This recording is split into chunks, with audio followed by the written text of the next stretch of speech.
Welcome everybody to this one of the first sessions of the CII Business Week, and we are kicking off with, in my opinion, which is one of the most important topics, which is very frank discussion on the sustainability of our water resources as we figure out things ahead. And I'm of course very deeply excited to have a extraordinarily esteemed panel here who are able to capture the length and breadth of this entire topic. And of course, our chief guest, Sri Raghav Chadda, who I will be introducing properly momentarily. Thank you all of those who are joining us on YouTube, on Facebook, and on LinkedIn. We would love to get all of your questions in. The format for this discussion would be, I would be giving a quick context setting. We will then be inviting Raghavji to share his remarks. The panelists and the experts would be asking questions from Raghavji, and I encourage the audience to please put your questions on the Q&A button. If you're joining from LinkedIn or you're joining from Facebook, you can put your questions there as well. On topic questions are absolutely welcome, and we will be screening them for quality.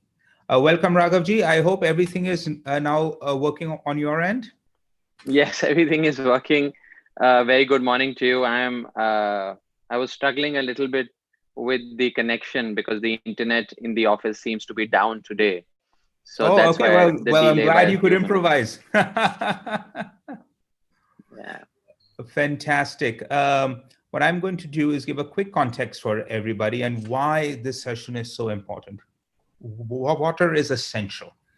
And a lot of philosophers, futurists, great thinkers have laid it out very clearly. All the future wars, when we're talking about 10, 15, 20 years from now, will be fought on this resource. People say, data is the new oil, but before data was the new oil, water was the new oil. And part of the problem is that even though we have fantastic technology, especially in desalination, the large majority of the earth is covered by salt water. But until we reach something like nuclear fusion, which unfortunately always seems to be 30 years away, we are not going to be able to access these resource in a manner that is easily consumable. Now, there are many countries, including India, who have figured out desalination, but the cost and the scale is just not enough to satisfy the needs of a growing economy. Now, this fight will only intensify as India moves up the development ladder. We have seen that as countries grow richer, as they start creating both a consumption story and a production story, the demand goes higher and higher. And the per capita usage continues to rise. India is, of course, far away from the per capita usage of something like Europe or the US, which can sometimes be 10x, even if in comparison to our urban cities. But even if it were to rise to a fraction of that amount, our current resources will be severely stressed. Now, India has done some incredible work on campaigns on bringing down consumption, and that always helps. That's always a great thing. But that is going to be a drop in the ocean, so to speak, in the amount that we really require and the inevitability of having to deliver on this. Now, distribution, treatment, waste management, recovery, and sustainable planning of resources are all keys that India will have to do to ensure that it has enough to meet its aspirational needs. Now, on that, luckily, we have a panel who covers all of these points, and Raghavji's in specific has the strategic role to manage a lot of this for Delhi. So Raghavji, thank you for coming in. It's a very it's a very hard job, and particularly in Delhi where it's so entwined. I know he requires no introduction, but just a couple of words. He is actually a qualified chartered accountant and a political leader from the Aam Aadmi Party. He's the youngest spokesman for AAP and among the youngest spokespersons across parties. I know many spokesmen from all across the political spectrum, and his ability to articulate points, his ability to cut through just a general noise and discourse has been well documented. He's currently the vice chairman of the Delhi Jal Board, an MLA from the Rajendra Nagar Assembly constituency in India. He's branded, which is a great brand to have, and benchmark for what new age politicians in India should be. He has taken critical roles across the party, from the Public Affairs Committee to the National Executive Committee. He's been the National Treasurer of AAP, and he has also been tasked with the role of litigation in charge for the party. And for all of you in the audience, probably you've seen him as the face of the party across all prime TV show. Raghavji, if you could just start with your formal remarks for the day. And we all of us have amazing number of questions for you, but we'll get that in part 2. I know you are very short on time, but we will try to make it as productive as possible. Please go ahead. Well, a very good morning to you, and thank you for having me on this very prestigious CII forum. Unfortunately, this time the conference could not have been in person. Physically, all of us could not have been present in the same hall. But of course, leveraging technology, we can still continue with our CII annual tradition. I, as you have rightly pointed out, have been very recently entrusted with the responsibility of looking after the Delhi Jal Board, which is a huge organization which supplies water to every citizen in Delhi, that looks after the sewage networks in Delhi. We have more than 14,000 employees working in this department. It's one of the oldest and one of the biggest government departments in the government of NCT of Delhi. When I was entrusted with this responsibility, the one thing that was explained to me by my leader, my boss, was that as Mahatma Gandhi once said, that the air, the earth, the land, and the water are not an inheritance from your forefathers. It's essentially a loan from your children, and you must leave them at least in the same way, in the same measure, in the same quality and quantity as it was given to you. So that being the guiding principle, the Delhi Jal Board and the government of Delhi under the able leadership of the Honorable Chief Minister, Shri Arvind Kejriwal, is chalking its course and trying to ensure that we are able to give 24/7 water supply to every Delhiite. When we got into office roughly 6 years ago, when we got a thumping majority, one of the highest majorities ever in India's electoral history, only half the population of Delhi used to get piped water supply. And when we demitted office in 2020 to fight the elections again, that number from 52% had gone up to 93%. That means 43% of Delhi was added to a piped water network in a span of 5 years, which is a huge achievement to my mind. Now, my argument has always been, and that has been the argument of the government headed by Mr. Kejriwal, that there is ample water. The shortage of water is an argument that has no feet to stand on. The problem largely lies with the management of water. Of course, as we all know, in Delhi, the consumption of water, the per user consumption of water is among the highest in the world. And if I were to give you a figure, the LPCD, that is the liters per capita per day consumption in Delhi, is 222, which is not just the highest in the country, but the highest in the world, perhaps. And the national average of our country, of course, is 135 LPCD. So therefore, an average Delhiite seems to be either consuming a lot of water or there is a lot of water wastage. And therefore, with psychological, technical, emotional interventions, physical interventions, I feel that one can certainly bring this figure down and move towards optimum utilization of water. At this point in time, we have potable water close to 935 million gallons per day, 935 mgd water. In order to achieve our dream of 24/7 water supply, adequate water to every household at their beck and call, we need to clock a figure of 1150 mgd. That is, from 935 mgd we need to move to 1150 mgd. At this point in time, this 935 mgd that I talk about, which is the existing potable water supply, the production of the Delhi Jal Board, this comprises of roughly 840 mgds that come from the river and about 90 mgd that comes from groundwater. And therefore, since Delhi is, of course, a landlocked city, we do not have our own water source, a primary source of water. We don't have, a big water body surrounding us. Therefore, as far as Delhi's own water source is concerned, the only thing that we have is groundwater. And therefore, the thrust of this government has been for the last so many years on rejuvenation of groundwater, to recharge the groundwater, whether it's using the recycled water, the treated water, it's the rainwater, the flood water, but to recharge the groundwater, so that even if we extract groundwater, in order to cater to the increasing demand in Delhi, the levels of groundwater need to be maintained.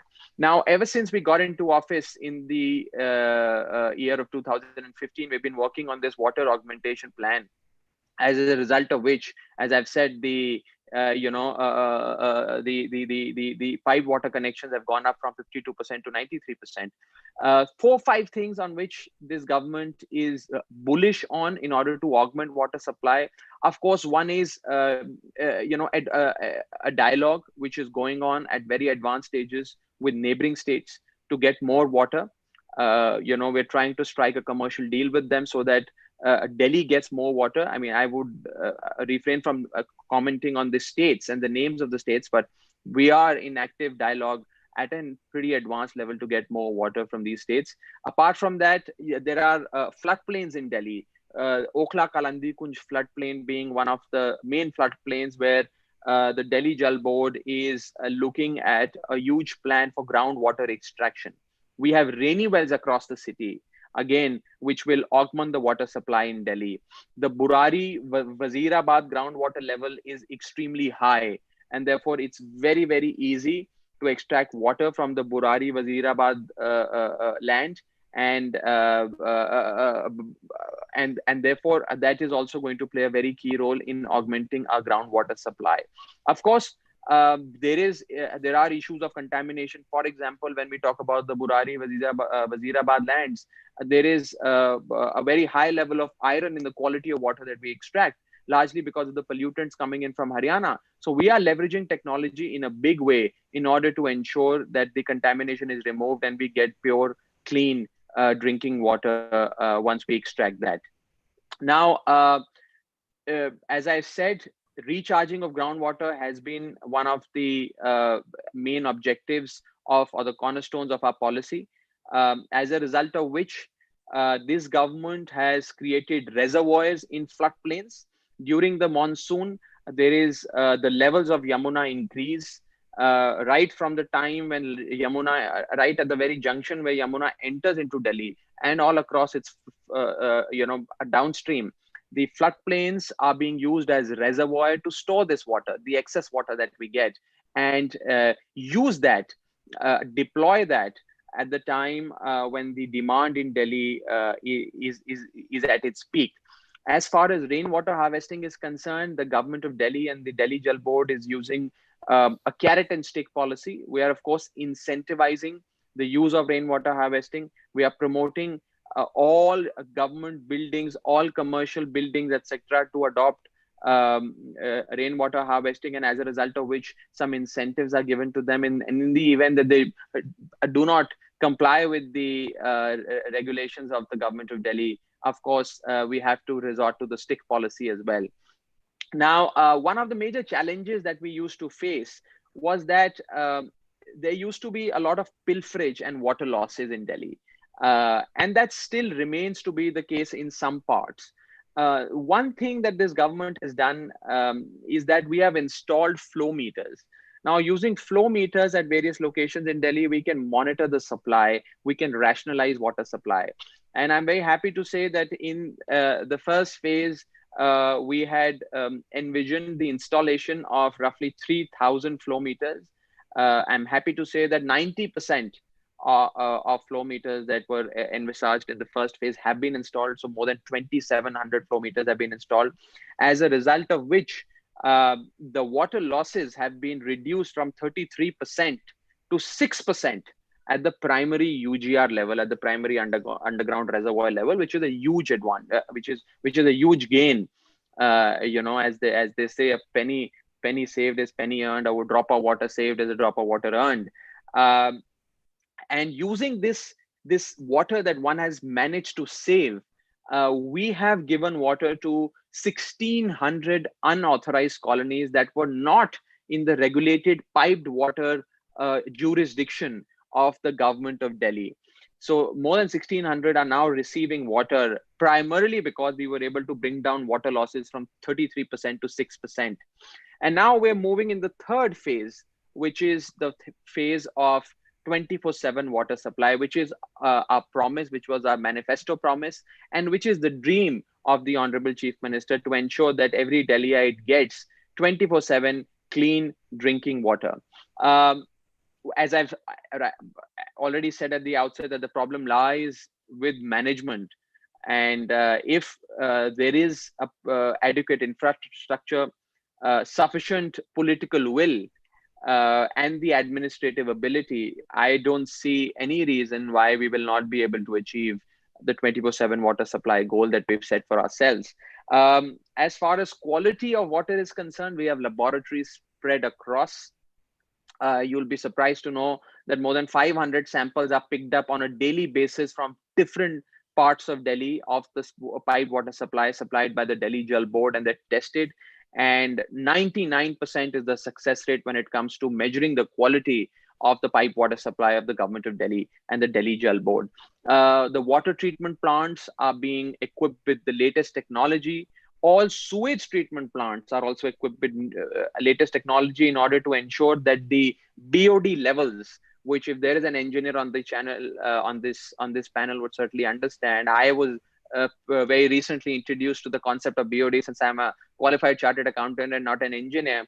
The BOD levels, that is the biochemical oxygen demand, and the TSS, that is the total suspended solid, both these levels have been, the objective is to reduce these levels to a figure of 10 or below, so that even when you recycle water, the recycled water, which will further be used to recharge groundwater, which will further be used to rejuvenate water bodies and lakes, etc., should be clean and perhaps even drinkable.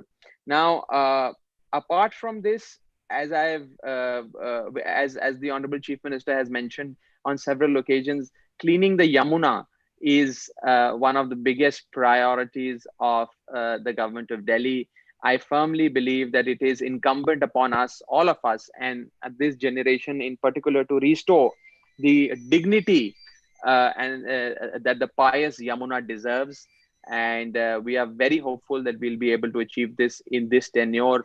There is something called as the Interceptor Sewage Project, the ISP, that is being executed quite successfully by the Delhi Jal Board and several other departments of the government of Delhi in order to clean Yamuna, and in order to ensure that all the drains and the nalas that are bringing in pollutants, that are bringing in hard chemicals into the Yamuna, those nalas are stopped, those drains are stopped, it's treated, and it's only treated water that is allowed to flow in those drains. So a lot of work is being done. I can go on and on about what all we're trying to do, how we're trying to reduce the non-revenue water, the NRWs, how we're trying to simplify by leveraging technology, how a common man needs to get a water connection, because that was also quite a challenge prior to us getting into office. So several things are being done. Mobile applications have been launched so that, meter readers do not show up at your houses in this pandemic. You can click a picture of your water meter and send it to us, and we'll generate a water bill accordingly. So a lot of things are being done. I am just hopeful, and I pray to God that this big opportunity that has been given to us under the leadership of Mr. Kejriwal, we are able to do justice to this, and provide clean drinking water to every household 24/7 and clean the Yamuna. I would really look forward to all the questions that you have. As I said, I can go on and on, but I'd No, rather no, not. and And I think that's fantastic. And thank you so much. I think that provides almost a complete 360-degree view of everything that is happening all across the Delhi state. Before I go to our panel, just a couple of questions. You first, one of the big things that I certainly grew up with when I was in Delhi, and there was national campaigns around Save Water, and the WHO has run them for years. You've had a lot of the National Media Council. What are your thoughts on, particularly using around the world, sort of the nudge units, the behavioral psychology to try to change the consumption patterns across the state? Obviously, the emotional appeal does work, and going into school children and teaching them has huge impacts on family. But has the government been able to consider some of the tactics used to nudge people to do, I don't know to say better utilization, but at least more optimized ways to manage how they consume? Well, the government is extensively working on this. One faces these challenges in a few things when it comes to water. One is, of course, optimum utilization of water and reducing the wastage of water. Whether it's an average citizen using water to clean one's car, wash one's car, or whether one is using that water for various other activities, say, for example, construction of houses, etc. And then, of course, is psychological barriers that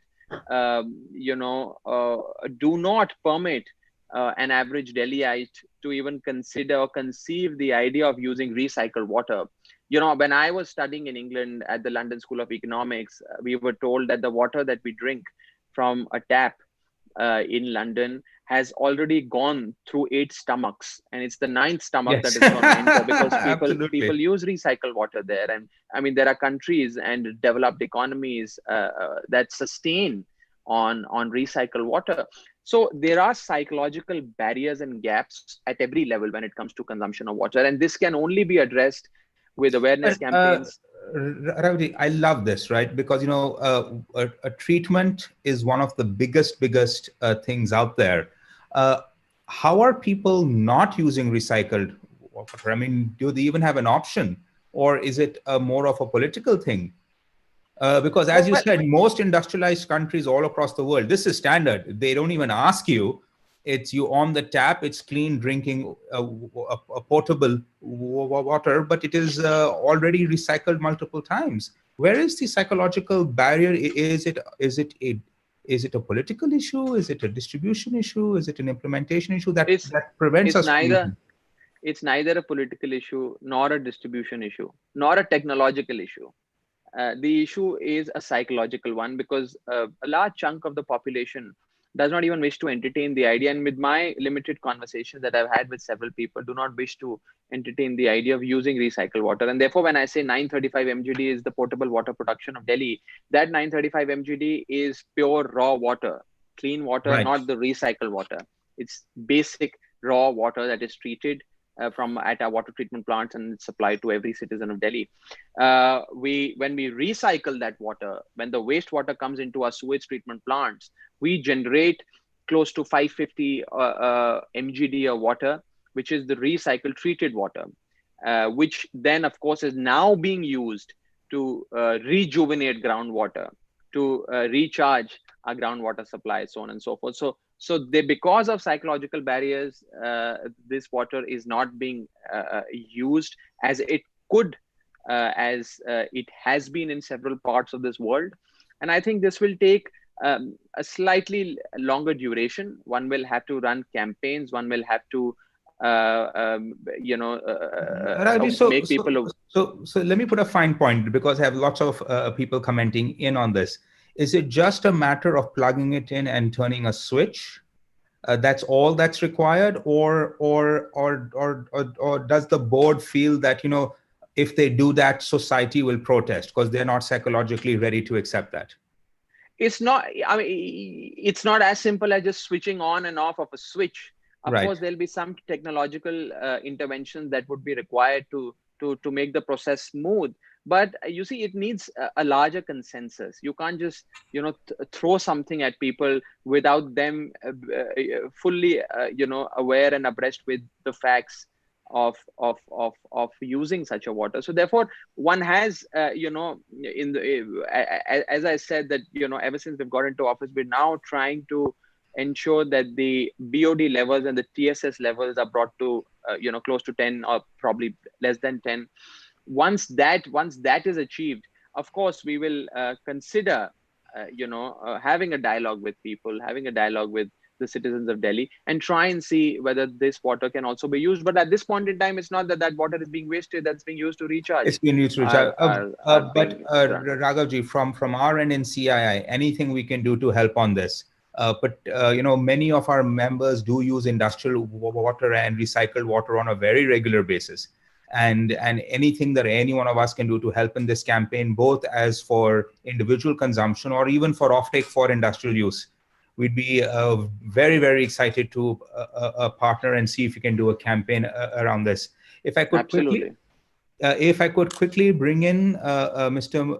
Vikram Badhuria, who's the convener of the CII Delhi panel on water and sustainability, and of course the MD of Alok Master Batches Private Limited.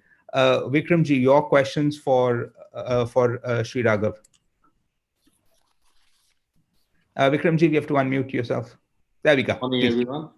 Good morning, Raghavji. Very nice to hear you. And in response to your query, yes, there is a qualified chemical engineer on the panel list. Nice. We have several. And Aditya too. So, oh no, I just to clarify, I am not a qualified chemical engineer. I'm a dabbler in chemical engineering, but our other panelists, many of them have chemical engineering degrees. So Raghavji, as a citizenry and as a society, we've been able to provide electricity. We've been able to provide communication. Everyone, all of our citizens, almost all of them have phones now. Connectivity is there. There is gas connection also that the Delhi has had. Now, the only last link missing is clean drinking water. So on this issue, the objective of our panel from CII is there are three pillars that we are working on: safer, affordable, and sustainable. So whatever technology we adopt or we propose, the water should be safe. The technology for transport, storage, and conservation, it should be affordable. There's no point bringing in very expensive, exotic Western technologies, which the citizenry cannot afford. And the last bit, sustainable. By sustainability, I do mean that it should be maintenance-free. It should last long. Whether you're putting a pipe, whether you're putting a tank, whether you're putting a flow meter, any device, it should be maintenance-free and it should last a lifetime. To avoid the breakdowns, to avoid any leakages. So this is what we have thought of. And we want to know what is the Delhi Jal Board's requirement. Where can we plug in our expertise? Our members have expertise on global standards, which are used for piping, for tanks, for all the equipment that is used for transport, storage, and conservation of water. BIS is also now coming out with their own standards, the Indian standards, which will be implemented countrywide. So our aim is not to let, whenever a new technology, a new avenue is opened, a lot of non-standardized technology tends to come in. So our aim is to lay down the standards, lay down what is acceptable to the DJB right at the start. So how can we help you in these three aspects? One is storage, transportation, and conservation. and safer, affordable, sustainable. So these are the two parallel pillars that we are trying to work on. Thank you so much for your question. Of course, all the things that you've mentioned are areas in which the Delhi Jal Board force is concentrating on.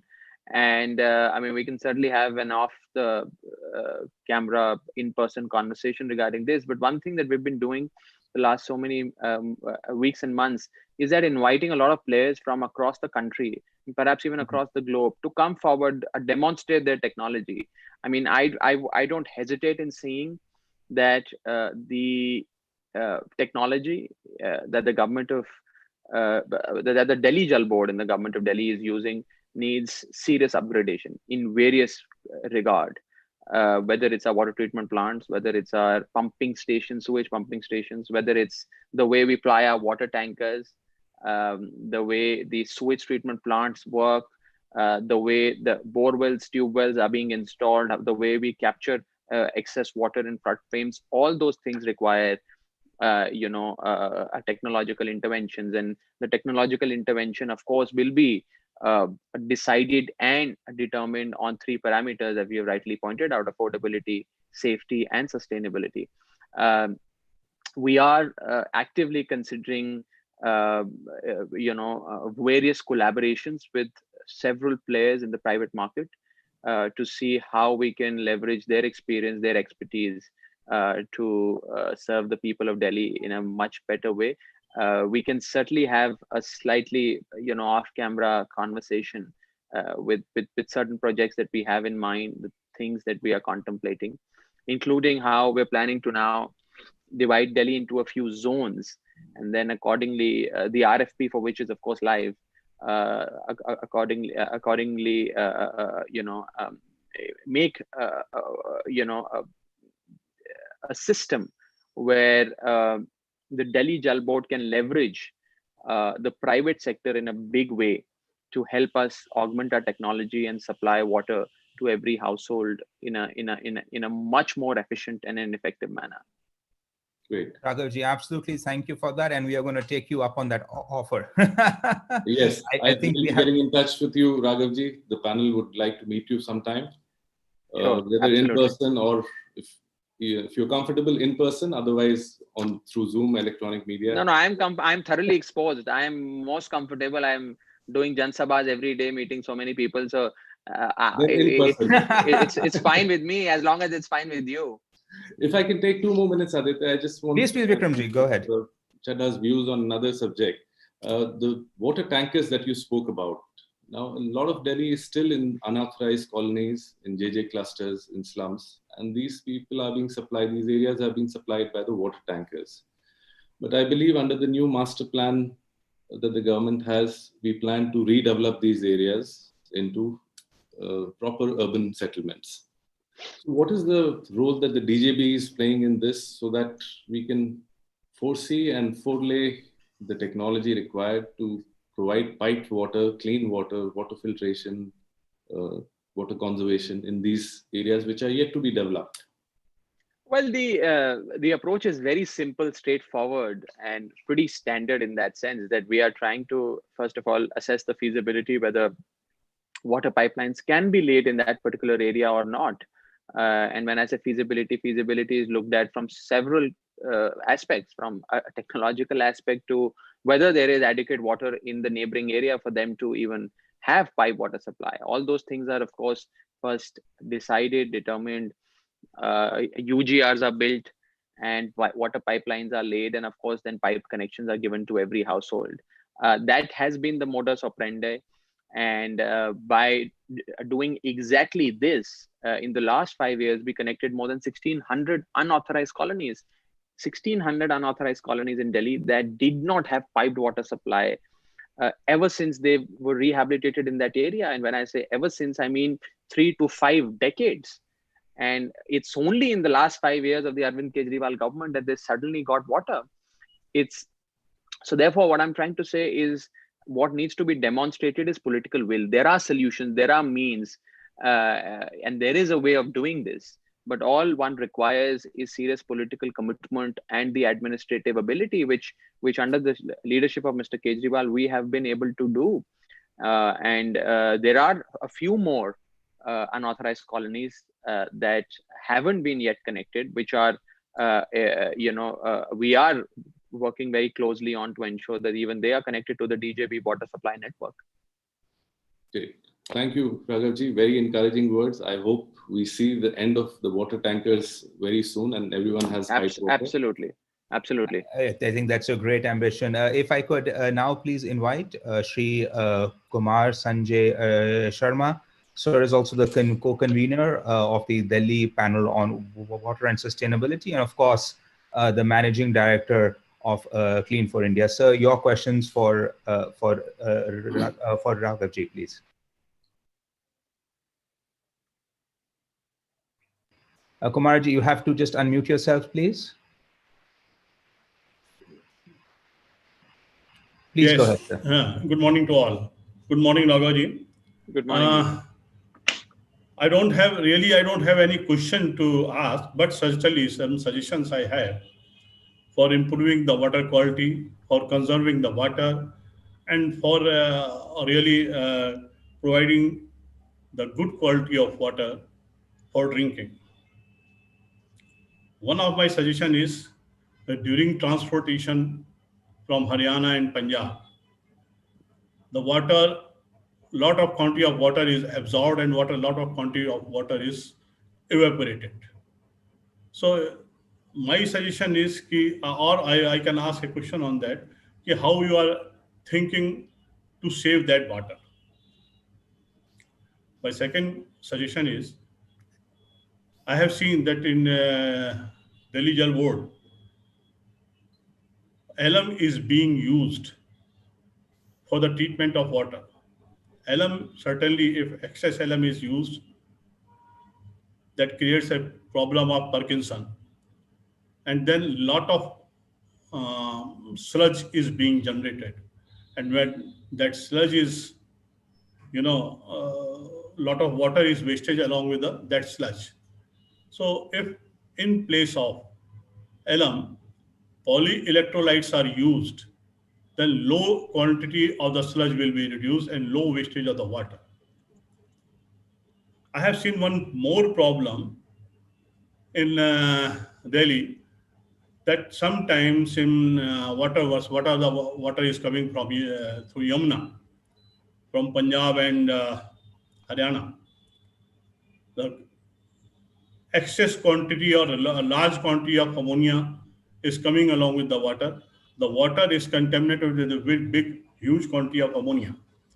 And the water is being treated with the chlorine. So that is now old technology. When water contaminated with ammonia is treated with the chloramines are formed, which are carcinogenic.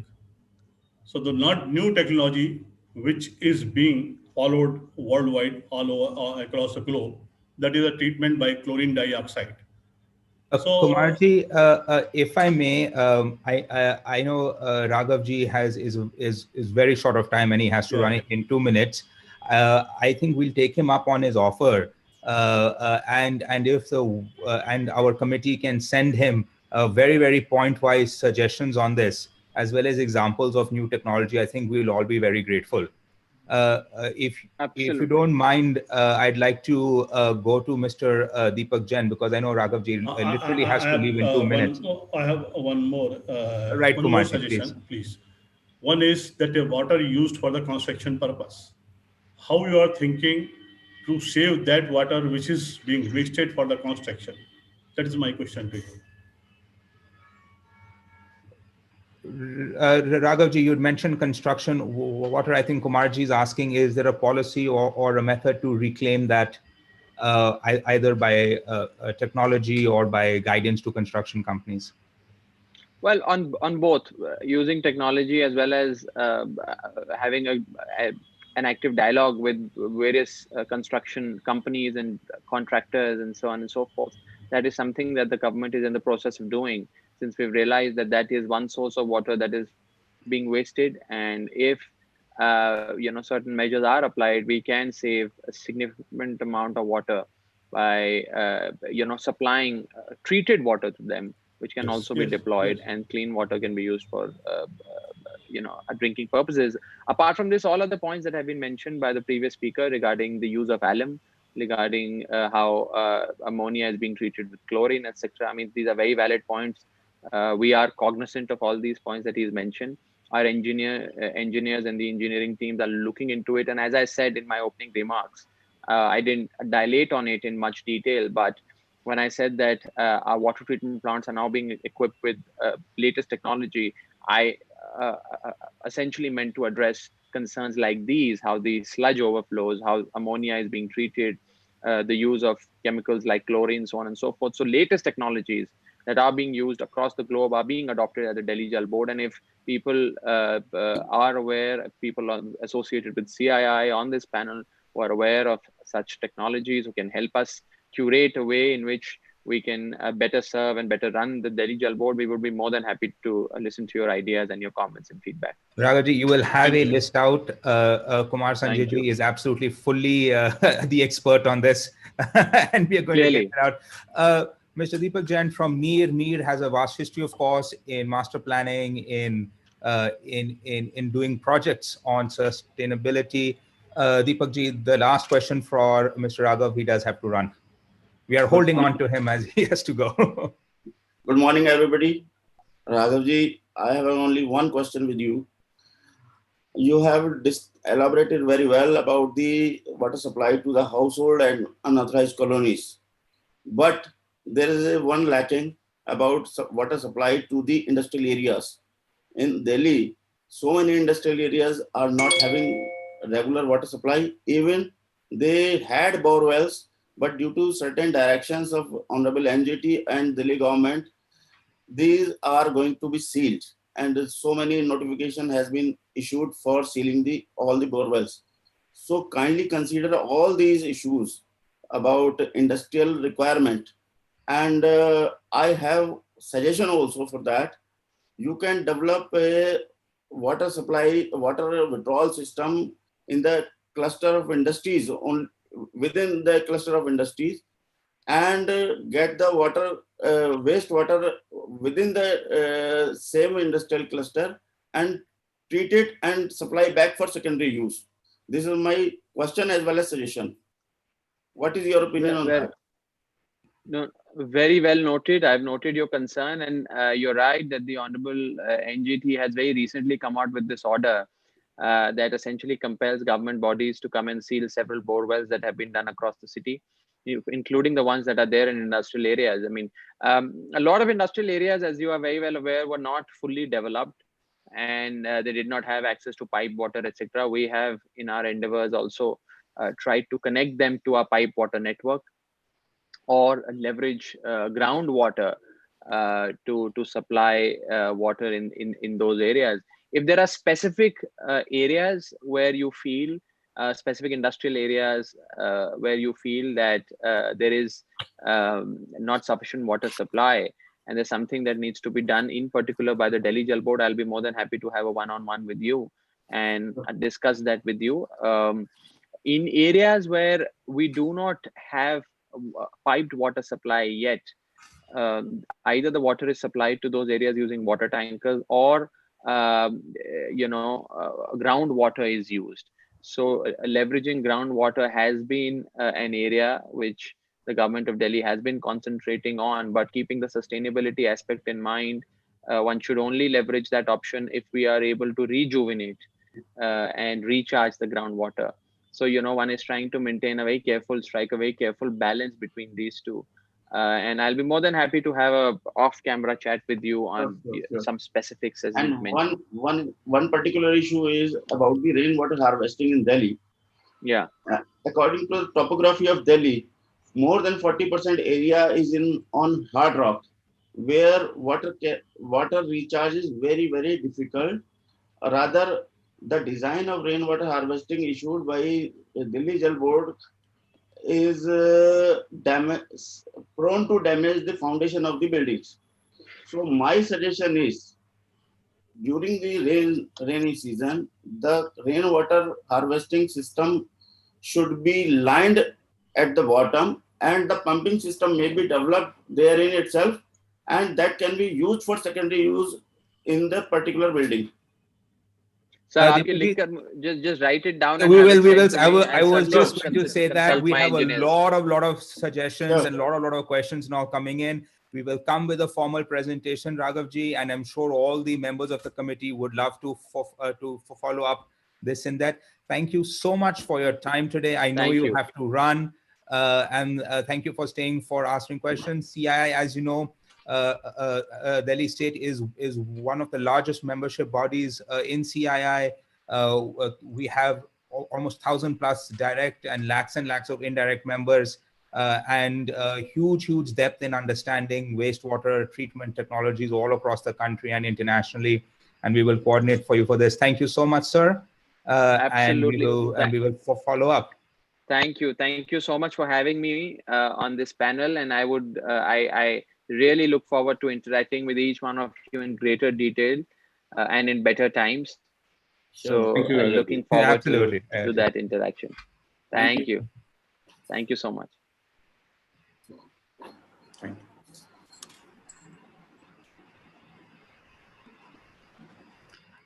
Fantastic. Thank you to our chief guest. Unfortunately, he has to leave, but we do have an incredible panel. I know there are lots and lots of questions. Kumar Sanjay, I interrupted you in the middle of your wonderful suggestions, and so would love to start off with you. Your quick, just 3 to 5 minutes on just elaborating some of these issues that you talked about, and really speaking to what Delhi can do in terms of its water crisis. We do have time for a couple of questions. Kumarji, please go ahead. Yeah, what I have suggested is, should I repeat that? Or Ajit, please, if you could repeat it, and quite frankly, because a lot of our audience isn't technical, perhaps describe why is this a little bit more important? Because for those of us who have a little bit of engineering background, a little bit of biology background, sort of get the differences. But I think just that fine point on that would be wonderful. Okay. So what I have suggested is chlorine. Chlorine should be replaced with the chlorine dioxide, which is a latest technology. Doesn't produce any harmful chemical when it reacts with ammonia. Then the polyelectrolyte can be used to reduce the sludge quantity. Alum, again, that causes Parkinson disease in the human beings. So we should cautiously use alum for the drinking water, though it is being used from the very beginning, but now polyelectrolytes are there. A very little quantity is used, and negligible sludge is produced. So that way we can reduce the wastage of the water. The biggest question and the task is a Hercules task, that is the wastage of water during transportation of water from Haryana and Punjab to the Delhi. A big quantity of the water is wasted. Second, my suggestion is we will have to increase the awareness to the Delhiites, because the RO has become a status symbol for every household, and we all know the lot of quantity of the water is wasted by using RO. If Delhi Jal Board supplies a good quality of the water, there is no need to install the RO in individual's house. Then second is, what he said is that Delhi Jal Board is getting a lot of water from the reservoirs and Yamuna River also. So I think my other panelists will speak about the security of water, how the water can be conserved. I would like to have suggestions from them also. Thank you so much. If I could invite Shikhar Sharma as well, who's also from Clean Flow. Shikhar, could not get you in on that, but please would love to hear your thoughts on what Raghavji said, as well as any general thing perhaps that we've missed in trying to get a 360 view of the issue. Please, Shikhar. Hi, am I audible? Yes, you're audible. Please. Okay. I can't see the screen. Actually, there seems to be some problem in the network here. Anyways, but I'll start if I'm audible, right? Please go ahead. Yeah, so I was just saying that as discussed by Mr. Raghav about taking water from, using more of groundwater. But there happens to be a problem that in the long term, taking groundwater can be a problematic thing. The thing is, I'll just give a very brief example of the landfills that we have. You know, when it rains, a lot of leachate percolates down the ground, and it ultimately results in higher TDS in water. So if you go to areas near these landfills, like maybe near Mukarwa Chowk, you'll see that the TDS of groundwater is pretty high. And in order to get potable water from it, a costly treatment is needed. So I believe we need to have a holistic approach in managing water, so that, you know, as Mr. Raghav rightly said, we have a large amount of water available with us, but it's the management that we need to, streamline. So I believe there has to be a holistic approach where we are treating or generating a good quality of water and, using it properly and then discarding it properly as well, or maybe reusing it. And that is the need of the hour. And I want to say that you cannot consider water and environment separately. So when we are talking about water, the environment automatically comes in. So we need to make sure that the water that we are discarding, it's not polluted, it's cleaned properly before it is done. Then we need to make sure that we have a good ecosystem, indigenous varieties of plants around the areas where water is being recharged and where you want water to be going through. And as rightly pointed out by other panelists, it is important that we bring in new technology that can prepare water in a better way, resulting and causing lesser of pollution and giving you less harmful products. So yeah, that's it. Thank you so much for that. I think that does make a lot of sense. At this time, one of the things that CII has is an internal Institute of Excellence, it's about 11 in numbers. And we have one, which is the Triveni Institution for Water Sustainability. And this provides, at a very, very nominal cost to all industries all across India, help in optimizing, managing, and really figuring out their needs. Gupta ji, if I could just invite you to come in for a few minutes and share what the Institute is doing, what can it do for our audience and those who are joining in on our streaming services. It'll be great to get an update as well. You might have to unmute yourself, sir, to start.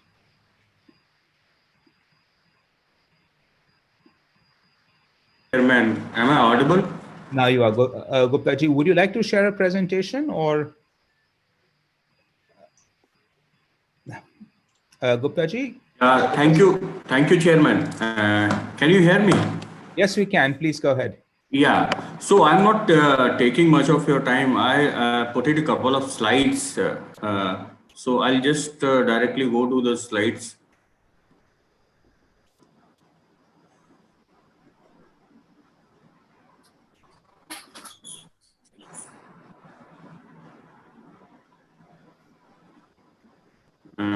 So slide is visible, sir? Yep. Yes, sir. Please go ahead. Yeah. So, sir, as Raghav ji and all panelists mentioning about the challenges what Delhi is facing, but I'll just give you the brief about what India is facing and what is the scenario in India. So most of our surface water mostly got polluted due to lack of good storage capacity and all. Groundwater is depleting at the rate of 1 meter per annum. And some areas and some cases it's more than 1 meter per annum. and the rainfall, it's coming over a certain period and certain duration. And so this we don't have enough storage capacities as we compare with the other countries. We are coming at something 10 number or 15 number in the storage capacity. So these all rainwater got wasted, and even we cannot rather than storing, we also cannot recharge it well. So it's ultimately becoming a part of some sea system and bigger salt loads. And thus the industry is growing, water requirement is increasing, recycling is still a challenge. Like Delhi, Mr. Chadha has already mentioned that there is a huge gap in the sewage collection network. There is a huge recycling potential is available. Rightly, Chairman Sir, one of the panelists raised a very important point: industrial water requirement. How the DJV is meeting that? If DJV is not having sufficient fresh water, then how it is sewage recycling and the effluent generated in that particular area can be put it into the as a new source of water, and get it back to the industry in a affordable price. And if you see the left hand side, states head for water scarcity is more than 70% states already have a water scarcity issues and challenges. Some about that Delhi, Mr. Chadha has already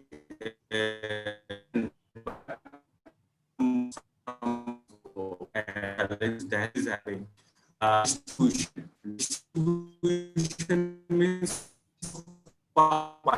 very still dependent on tankers. It's a big challenge for front of Delhi and the DJB. Poor water management, lot of water gets wasted through the leakage, transmission losses, and with having a poor storage in the household or buildings. And the third is that poor sewage recycling and reuse. Because if we talk about the 1000 mgd water is recycled, there as per CPHO norms, there's a 80% sewage generated out of that water supplied.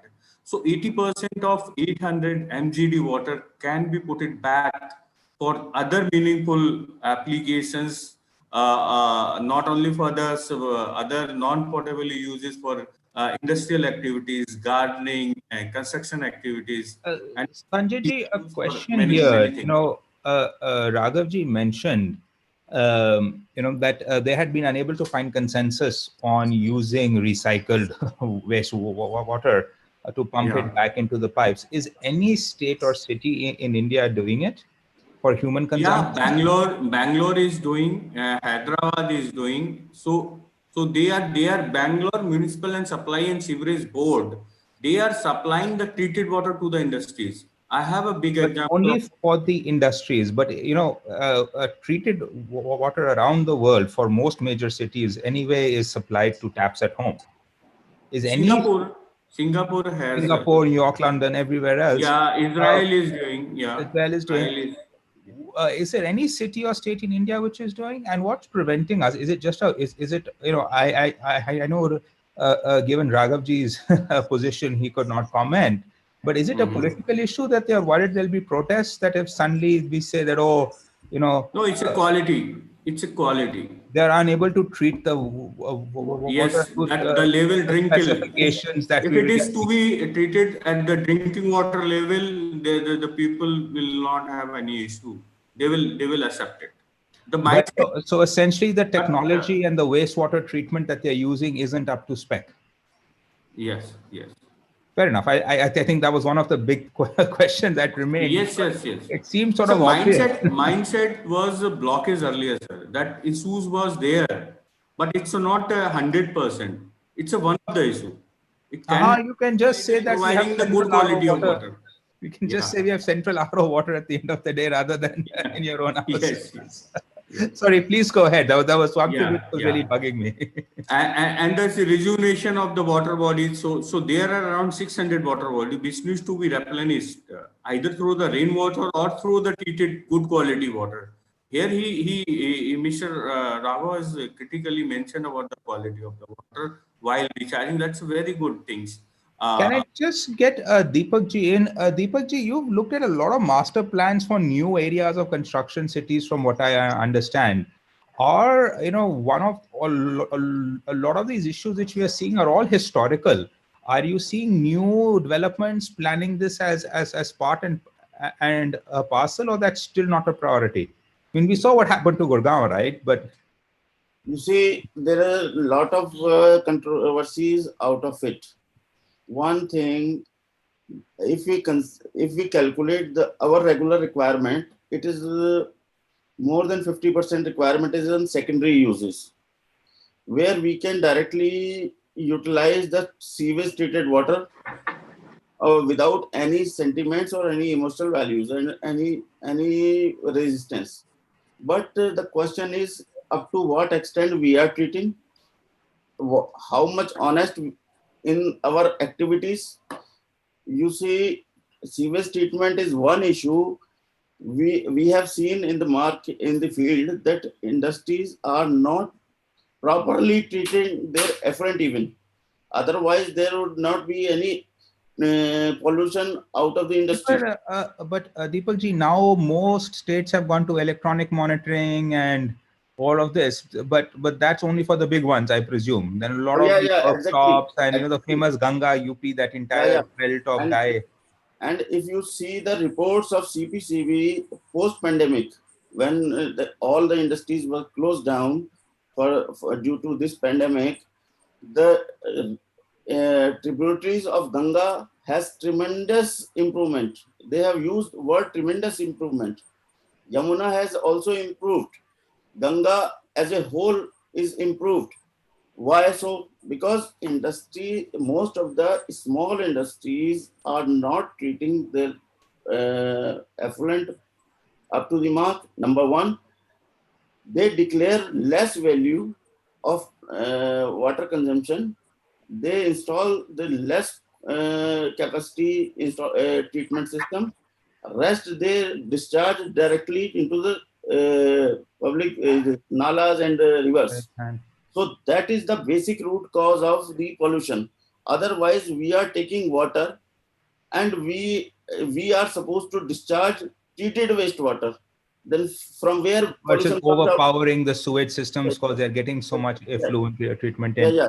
So, Sanjay ji, sorry to interrupt. Back to you, please. But I just wanted to bring in Deepak. No, sir. It's a panel discussion, and it's a very much cross learning for us also. So very valid point raised by, and we got a very good answers from you all. So now these are all the issues and challenges. I have listed out the major ones, but there are small issues and challenges are rampant in the any city. It's not only Delhi.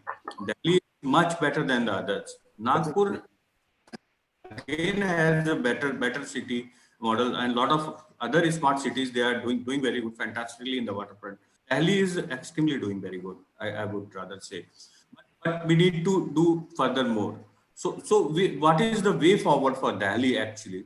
So increasing the use of small decentralized treatment plants and recycle the water. Like I have a very good example where we have done a study for the Jaipur city, where Jaipur has tapped their sewage. For suppose there is a big Jawahar circle, there is a big garden over there, and the garden earlier used to supply water from the 10 bore wells. And when they intercepted the sewage passing nearby that garden and put it a small decentralized treatment plant, they close all their bore wells, which are feeding to this garden water requirement, irrigation water requirement. So these small intervention Delhi government has to take up, or the industry has to support the government with under their CSR funds and all. To adopt some of the gardens, big gardens, which are still getting the DJB water supply or the fresh water supply, and also the operational, take measures to make operations of the sewage treatment plant. It's still a lot of sewage treatment plant. It's not about the water treatment plant have an issue, but it's still the sewage treatment plant, O-class sewage treatment plant, they have a use. they have a redundant technology, they have a old technologies. So whatever water they are treating, it's not all 30 days they are getting BOD under the limit, TSS under the limit. So there is a many days in a month they are not meeting the standards. So we need to have a robust treatment system in the sewage treatment plant and mechanism, so that, and also we need to prepare build a grid, this treated water, recycled water grid all across the city, so that whosoever wants to use that and a subsidized rate, and they should be incentivized. They should be incentivized while they start using this recycled water from the grid, and encouraging more and more rainwater harvesting, recharging the groundwater wherever possible. But Delhi already has a concrete jungle, but still the green area, whatever we have, whatever's the little the catchment or space we left, we need to adopt the rainwater harvesting judiciously.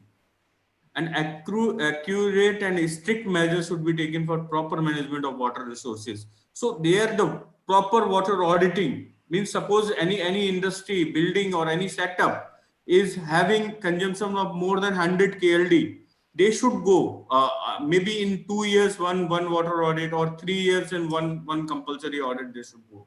So that they can adopt some measures for reduction, wastewater reuse, recycling, and they can understand where they are. Where they can reduce, reuse, recycle, and recharge. And also the more dams to be constructed wherever we have a good rainfall catchment and water available. Proper legal enforcement water should be emphasized. And I have not asked that water pricing is a political issue, but we need to talk about the water pricing.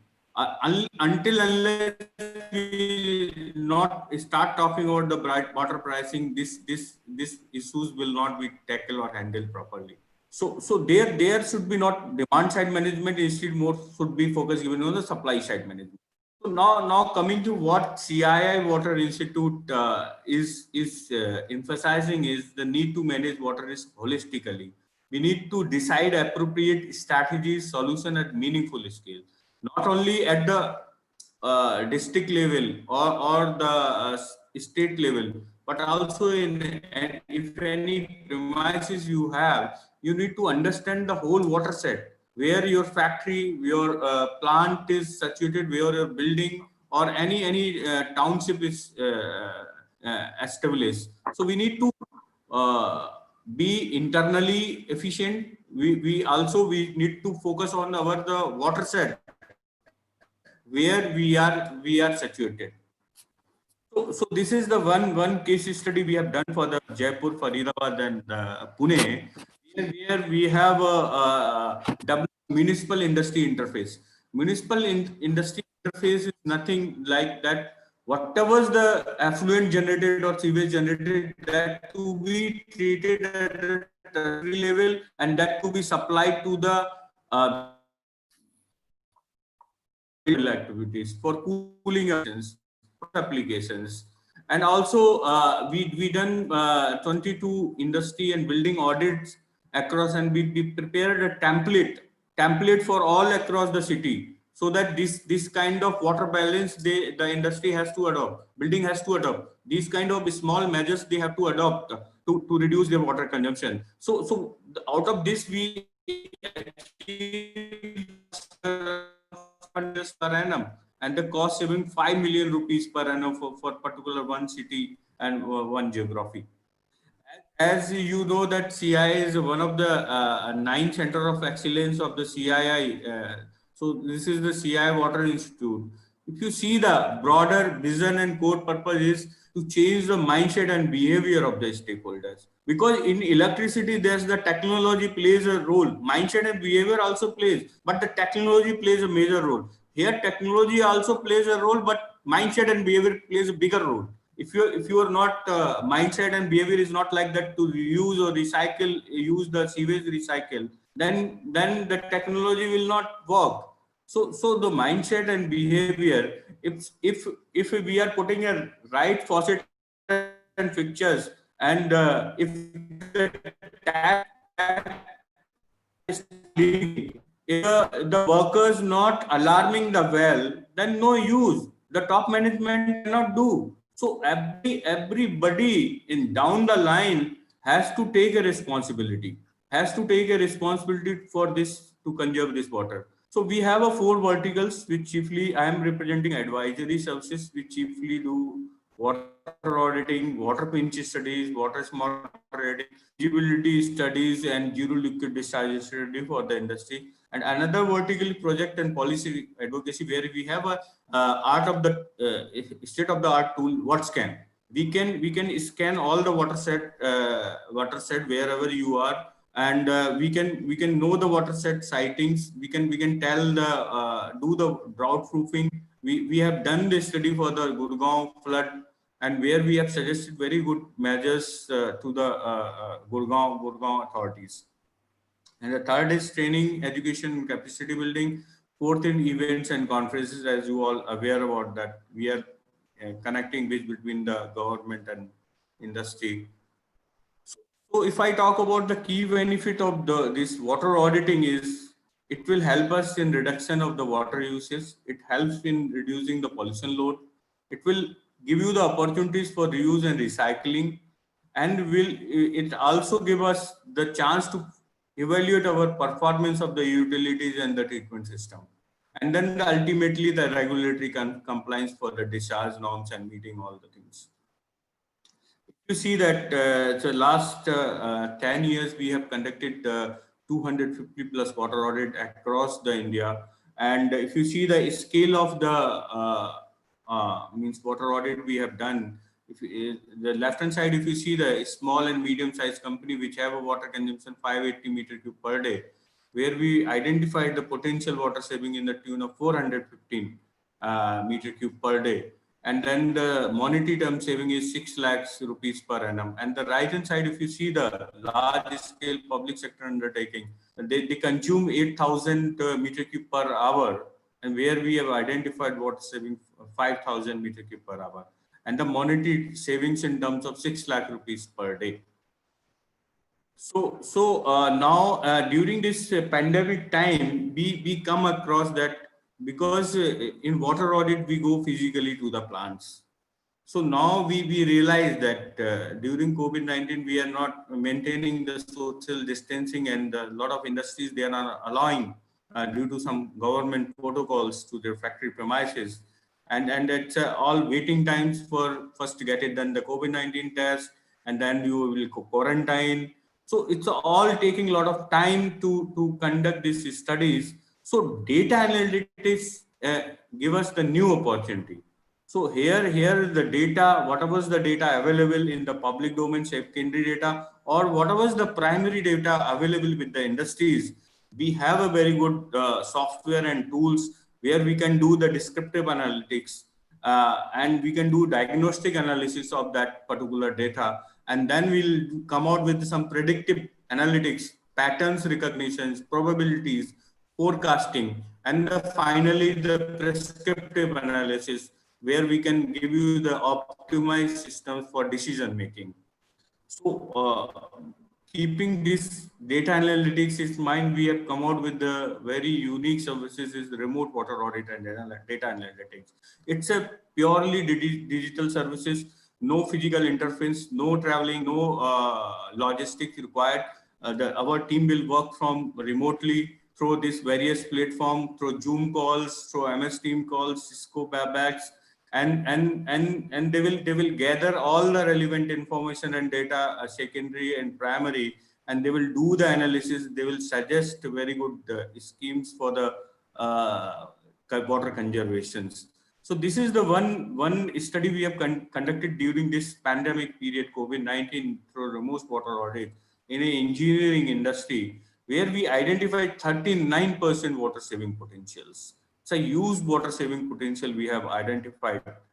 And if you talk about that in terms of water saving, it's a somewhere around cost saving 10 lakh rupees per annum, because this industry have a very low water cost. So that's why that the saving is 10 lakhs. Otherwise, if the water cost, if we compare with the Maharashtra, their industry is paying 50 rupees per care, and then the payback is almost within a year, and the saving could be somewhere around in crores per annum. So keeping these all good initiatives in mind, we like industry to adopt this kind of good practices and services to make save water before it's too late. And Sanjay ji, if an industry member, if a municipality wants to get in touch with you, they can just directly email and call you for help, right? Sure.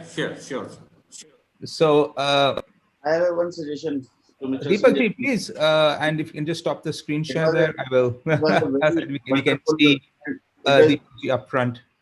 It is very wonderful and informative presentation given by Mr. Gupta. But I would like to pinpoint one thing, that he has mentioned that depletion of groundwater level is 1 meter per year. Yeah, it's some places it's 1 meter, some places it's more than that. And some places there water logging also. Yeah. So I will request you not to mention this in the government platform, because if water table is depleted 20 centimeter in a year, that converts into overexploited area. And if in the overexploited area, Central Groundwater Authority will convert it into record, and NGT will direct not to withdraw groundwater by the industries. So that will be a negative remark to the industry. So kindly keep it with you only, so that industry may not be harmed out of it. No. Okay, thanks for your suggestion, Mr. Jain. But I think you very well taken. It's on different side. Deepak ji, it's both way. Whether we have to consider the human or life more important or industry more important. No, but just to add, I just want to set a little bit of context for our audience. There is wide disagreement, as you can say, and see on experts across the world, what is an appropriate consumption of water and an appropriate ground table. Even, Raghav ji had come in saying that, 200 liters per capita per day is considered excessive. The average, let's say US is considered around 300 is very common and acceptable. That is their bottom limits. And wherein most Indian cities are at around 50 to 100. And in fact, WHO says that minimum 100 is required for a comfortable middle class life. But all these numbers are therefore very much in flux and changed. And but Deepak ji, point well taken. We should be perhaps more progressive and proactive in the numbers we present. In fact, what they have, the quantity is given, it is for potable purpose as well as for the secondary purpose. Now the question is how we manage it. So we can divide it into two parts. What is the primary use and what is the secondary use? Primary use can be fresh water, and secondary use may be by the treated wastewater. So the net water demand will reduce drastically.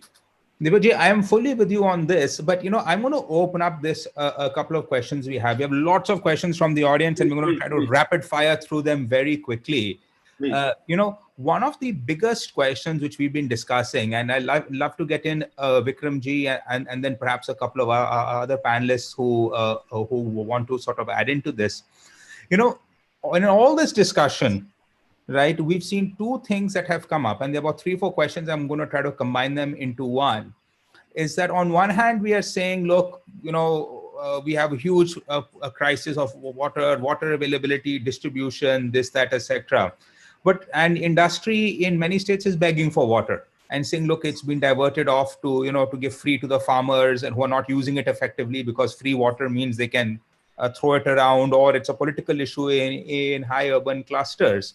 But why in 2020, just as we've had massive reforms across the country, why in the consciousness of the country, or as part of the infrastructure plans, or as part of, let's say, a prime ministerial task force, aren't we doing the simple thing of saying that, look, fresh water and recycled water industry uses recycled water, and all of you have been part of every time CII goes to the government and we say we need to build industrial capacity in the country.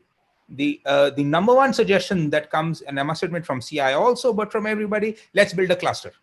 Right? Let's build a cluster. Let's put this nice effluent treatment plant, because all industry sees effluent treatment as a very, very costly process, because it is.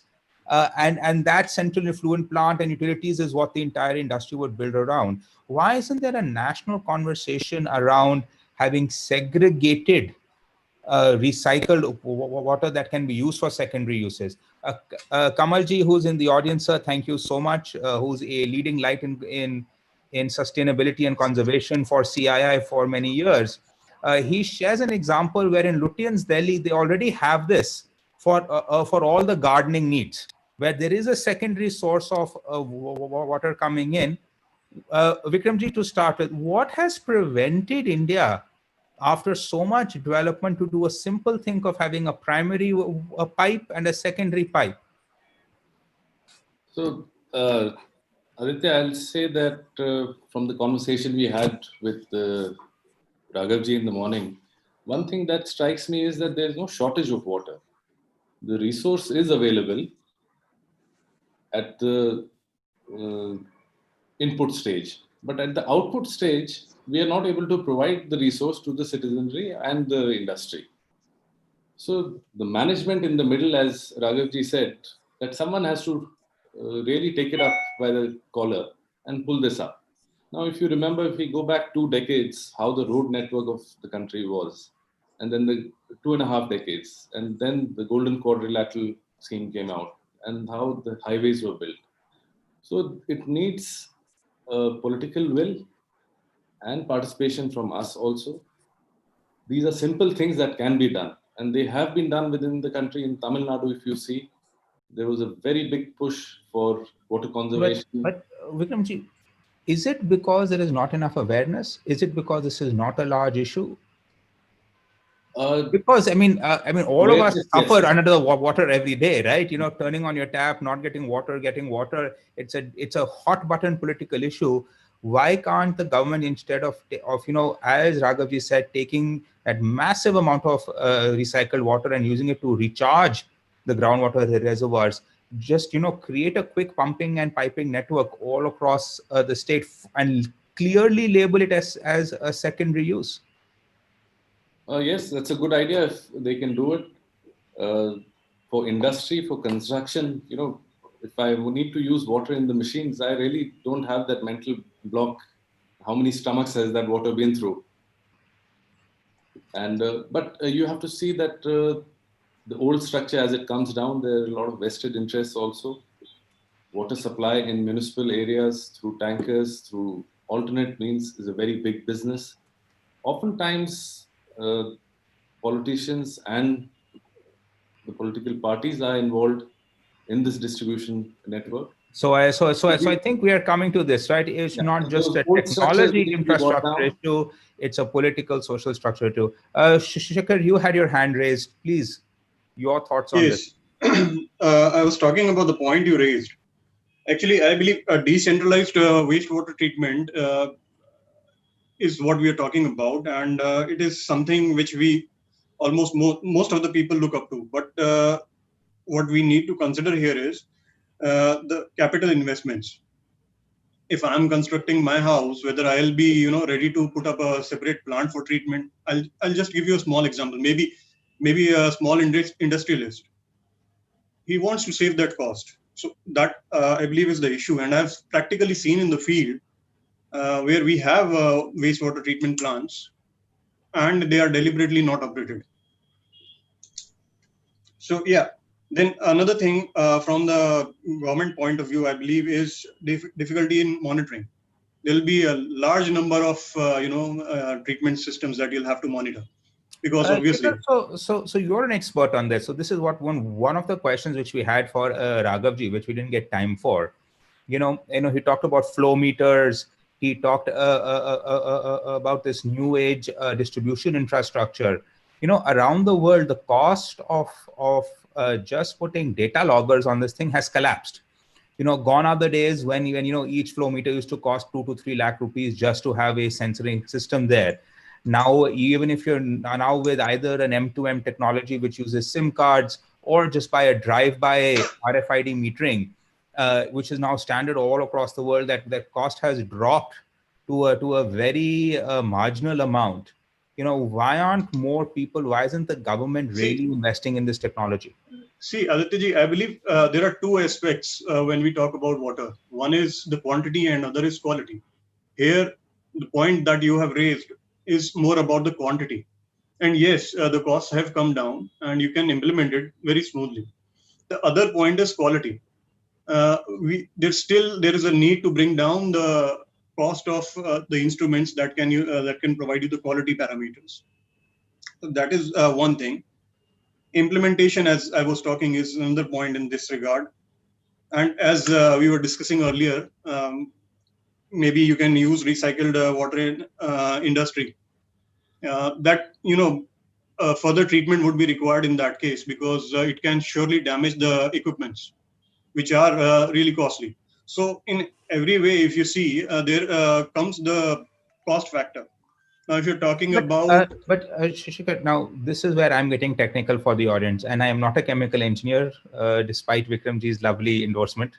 But my experience, particularly, I have done several courses on sensor technologies, and particularly on fermentation and flow chemistry. And in there, one of the things that we've seen is the in situ measurement system using infrared technologies and such has now become super cheap. And no longer is the fact that you have to take multiple samples while you're having a pass through. You guys have this technology, you're selling it all the time. As an industrial supplier, where is the mental block that you're seeing in governments buying this, in people buying it? Is it still the price point? Is it something that they still don't believe in? Does it actually not work? No, I think price is definitely one of the issues. It is, but I think it's difficult for many people to understand its importance at times. And what can I? Please, Anidhi, please go ahead. Yes. Yeah, if we see about the Jharkhand, we are doing a couple of projects in Jharkhand and Bihar. So Shikhar will tell you in detail. We are doing installing the water treatment plant.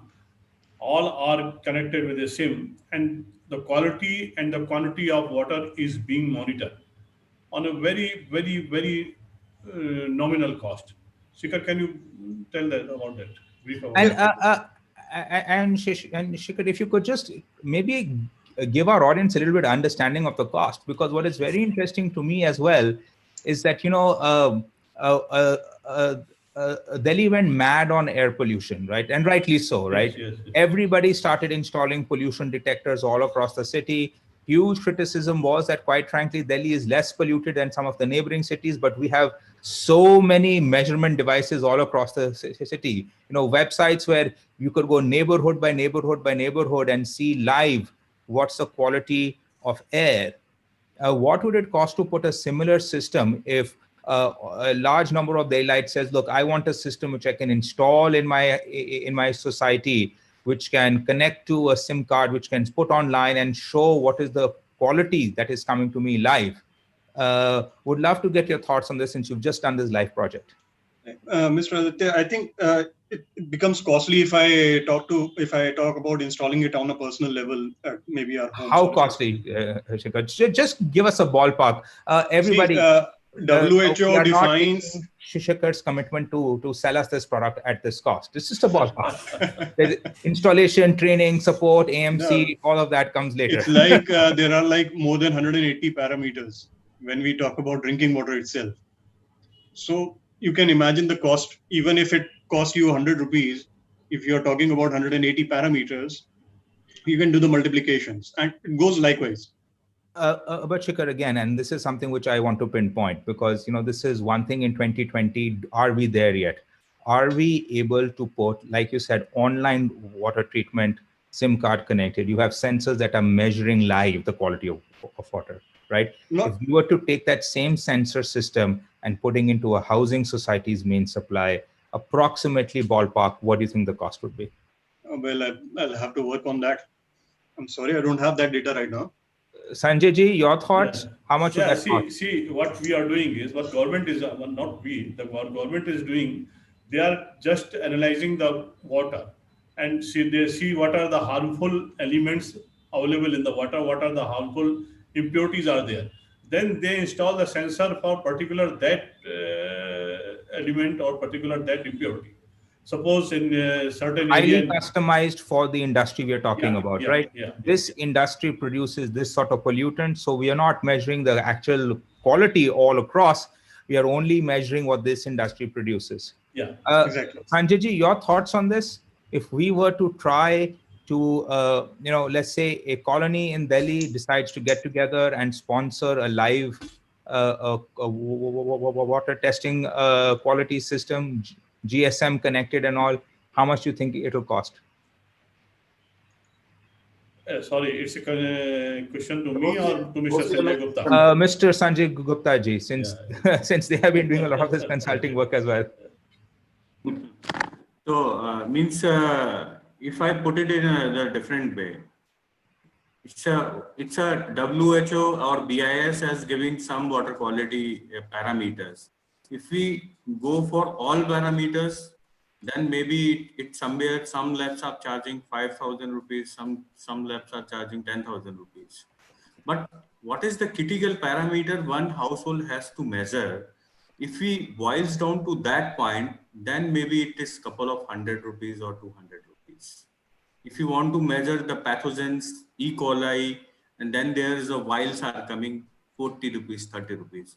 And the TDS, handy TDS meters, anybody can have. It's a one-time investment. They are coming into 500 rupees, 1,000 rupees.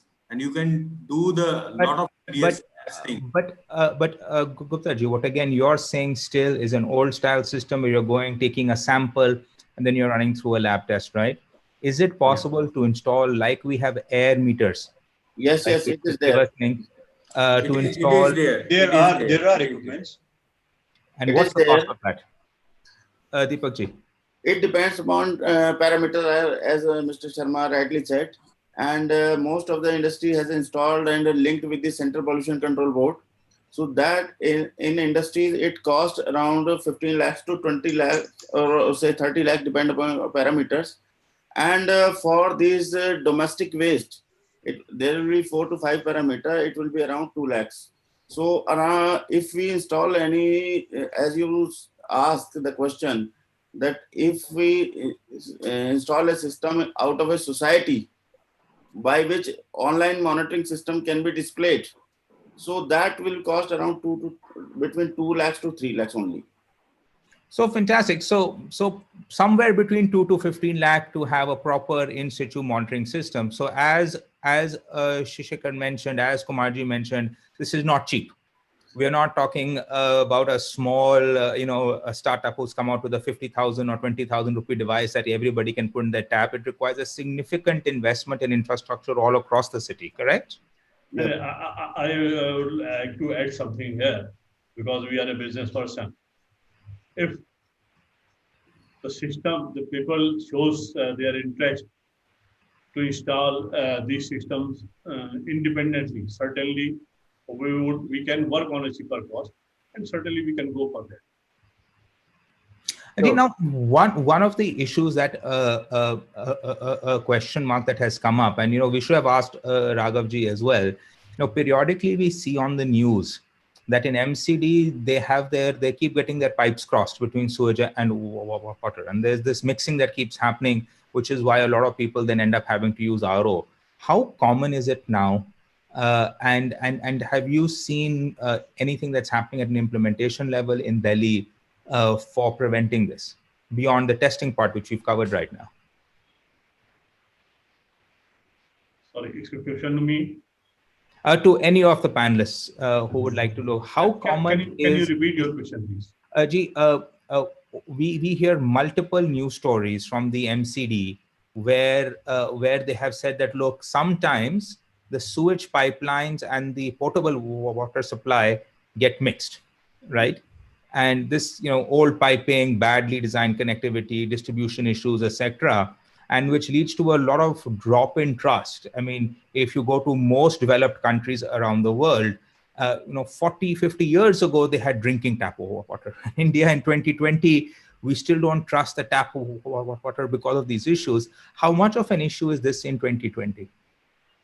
Shikharji? I'm not very clear about how much this is an issue, but the thing, as it was said by one of the panelists earlier, and which is the success story of the countries which have been able to manage water well, is that you don't allow bad quality water to get into your sewage network or maybe in the rivers as a whole. You treat it first. So I think we have, as per the data that I have been going through or my movement in the field, I believe we have certainly improved quite a lot over the last few years. So moreover, the quality of drinking water, that can be improved certainly. That depends on the willpower of the authorities. I think, Aditya, what you meant was cross-contamination between drinking water and the sewage, dirty water. Absolutely, absolutely. And we have a couple of questions on that. Is that, look, historically, this has been a reason for a drop of trust with consumers and installing RO, right? How common is that today? And are you seeing any efforts being made to stop this? Because it can be very serious. People can be hospitalized, they can die at some point, and by the way, this is not unique to India. We had a massive scandal in Flint, Michigan, when you had a bad treatment of water being piped in, and there's millions and millions of dollars in lawsuits and restitution that are happening in the US right now. That is true. a very common problem. Yeah. It is a very common problem. And that is why a lot of waterborne diseases are taking place. See, this is the problem actually. What the pipelines, distribution pipelines, they are very old. They are corroded. Now, Vikramji knows better. Now the system, now the new pipelines, they are LTP or I don't know whether CPP, like that only. So old pipelines, they are corroded because the distribution pipe and sewage pipeline, they are just close together. 90% of the household in India, 90% of the residents, they are having the booster pump on their drinking water pipeline. And which, by the way, is one of the #1 consumers of electricity, according to our audience. Yes, that is true. And when the water is sucked from the pipeline, that sucks the water from the sewage line also. So that is because the problem. Because it's also incorrectly installed. We have 10 minutes. So what I'd love for the panel to do perhaps is, starting off from Deepak Jainji, then Kumarji, then Shikharji, then Vikramji, and of course, Mr. Gupta. Just 1 or 2 minutes. If you had one big reform that we could do in Delhi and in India, that would really change the game on this entire question about sustainability of getting clean drinking 24/7 water. What would that be, that big reform that you think would truly actually make a difference? Deepak ji, starting with you, just a minute or so. Big reform. Optimum utilization of water. Wherever required, we have to use the desired quantity only. 1. Number 2, when we declare the water requirement, we should be slightly honest in that, so that management policy can be done. Specific reform. That's a very visionary statement. Optimization of water. That is great. One reform that we can do. I will give you a live example where it's a very, very simple and slow. And Sharmaji knows it very well. So we should use the car washing wipe through this bottle of water. We have to make 7 holes out of it. We can shower it on the car. It will consume only 100 ml of water for cleaning a car. So one big reform is change the way consumers consume water by changing the equipment that they use. And it can be as simple as a few holes in a bottle to wash your car, and that makes a huge difference. Thank you, Ji. I think that's a very specific, massive implementation reform that can be done. Number 2, for daylight, water harvesting system should be installed with the pumping system, which can be reused directly in the secondary utilization of the water. So at the end use also distinguish between secondary and primary uses. Kumarji, your one big Yes, reform that can yes, truly move the yes. needle. My one suggestion is to give an honest treatment to the water so that the people have the confidence. Yes, they are getting the right quality of the water and they are not unnecessarily installing ROs or other treatment plants at their home. Once we are able to create the awareness, once we are able to create the confidence on individuals, yes, whatever the water you are getting from the Delhi Jal Board or any other Jal Board, that is of a good quality. Certainly, That confidence will be created, for example, as we had just discussed, if there was some sort of data that people could see, wake up in the morning and see again and again out, this is the direct sensor linked to the treatment plant near me or to the pump near me, and this is my quality of water, so I can have trust in that. yes. Shekharji, your thoughts? Big reform, big change that will have a massive impact. As rightly said by Deepak ji, I think public participation, we need to increase public participation, and very small innovations can help. I read somewhere that there was a guy who brought in this suggestion to put a 1 liter portable water bottle in the flush tank. Thereby, he saves 1 liter of water each time he flushes. That was my. Absolutely, and Shishakaji give you full credit, yes, right? yes, so, yes. so having that is being changing the followed. equipment, whether it's a car wash bottle or a low flush toilet done through Jugaad, it's a massive change. We need. Yes, sir, please. This is being followed successfully in Hero Honda since last 10 years. No, absolutely, sir. It's a very well documented. Thank you, Shishakaji. So again, focus on equipment at the consumer level and awareness. Deepak ji had given a couple of examples, but what you are extended and saying, there's just so many small things we can do in our own household that would make a massive change there. But we need to understand it's not only about this public participation in all aspects related to environment. Throwing off the garbage, plastics, and all those things. We need to take care of that. So we have to enhance that. Then we must ensure proper wastewater treatment. You get one, sorry, I have to run. The CII people are bugging me for time. No, I'll just wrap it up here. If you are able to implement a proper wastewater treatment, you will save a lot of cost and energy on treating raw water for drinking purposes. No, fair enough. So there is also a cost of treating raw water, which we are not talking about, and that could be moved towards wastewater more effectively. Yes. Vikramji, your one big reform point. Well, our entire water transport infrastructure is based on a very antiquated delivery system, whether they're pipes or the tanks. And I'll take you back to when the Berlin Wall came down. The Cold War came to an end. When Eastern Europe, they started upgrading the infrastructure there. One of the first things they did was to reline the entire piping system. Instead of digging up ground, removing the pipes and laying new lines, they developed a system where they could reline the old pipes very easily and very cost effectively. So these are simple solutions. Technology exists all over the world. We just have to, first make up our mind that we need to upgrade the system. A city like Gurgaon has only 18 kilometers of sewage system. So your big reform, what you're saying is that there is a mental block that changing an old system has to involve digging up the entire city, redoing everything, reinstalling things, and in a place like Delhi or Gurgaon, that's impossible, right? So let's not even try. But no, that's not correct. They are technologies which are tried and tested across the world, which are cheap, cost effective, where even an old system can be rejuvenated. Exactly. That's a point. Very, very well taken. My apologies. We have just run out of time. I know the audience has a lot more questions here.